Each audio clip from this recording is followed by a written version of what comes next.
So you've just received an injectable treatment. What's the quickest and easiest way to recover, and how are you going to make sure that your downtime is limited to as brief as possible? I'm going to give you 3 of my favourite options that we typically tell our patients about after an injectable procedure, or even before, that are going to help make your downtime less than expected. The first and most simple one is going to be using a simple recovery cream. So in our clinic we typically advise the Toxin Deep Repair Balm. The thing I really like about this cream is, number 1, it's pretty cheap, so the cost price is very good for it. Number 2, the way that it works. So it's got some arnica, which helps with bruising and swelling. It's got some aloe vera, which reduces inflammation overall. And it's got antibacterial, which is very important if you've just had an injectable treatment, particularly dermal fillers, because you don't want to get an infection. To use this effectively, you'd have to use it morning and evening for the next 5 days, and it's going to seep in slowly like a thick cream, almost like a moisturiser, and it's going to really help you with your recovery process. The nice thing about this is one of these little creams will probably last you about a year. So if you're doing something like injectable skin boosters, which are a course of treatments, really it becomes a no-brainer because you can use it to recover after each treatment. The next option, if you wanted to take this to the next level, would be to use this. This is called GF5 and it's an award-winning growth factor serum.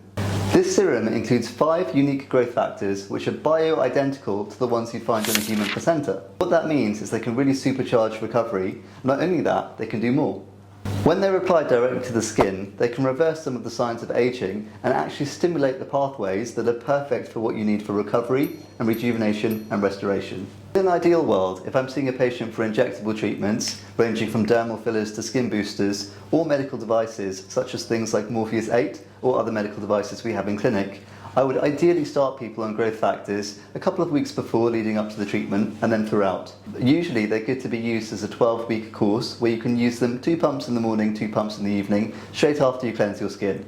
So essentially it's a really simple way to perfectly prep your skin, help with recovery and improve your skin quality overall. So it's a nice complement to many injectable treatments. For both of these creams, we distribute them all over the country, so if that's something you're considering or if you're getting an injectable done elsewhere and you're already planning your recovery journey, please just get in contact with us and we'd be happy to help you.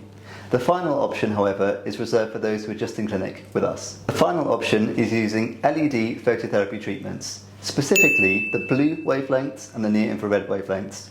After someone's had an injectable treatment, they need to recover. What the blue wavelengths do is they eliminate bacteria from the skin and they reduce blemishes overall. So if someone's had, again, something like an injectable treatment like a dermal filler, it's very important to make sure they don't get an infection afterwards. Whilst we clean it, going that extra level further by having blue light therapy helps eliminate the risk of an infection.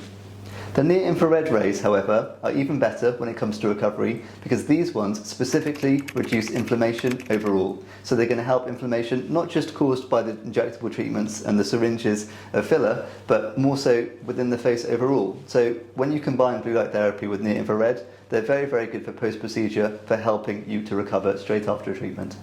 Beyond that, of course, you've got to follow your practitioner's aftercare advice specific to the treatment that you've had, and they're going to be different depending on what you've had. So after any injectable treatment, make sure you follow the specific advice for that treatment to make sure you don't get any further or unexpected complications. I hope you found this educational and informative. If you've got any other questions or you want me to cover anything else in detail, please do get in contact and we'd be happy to help you.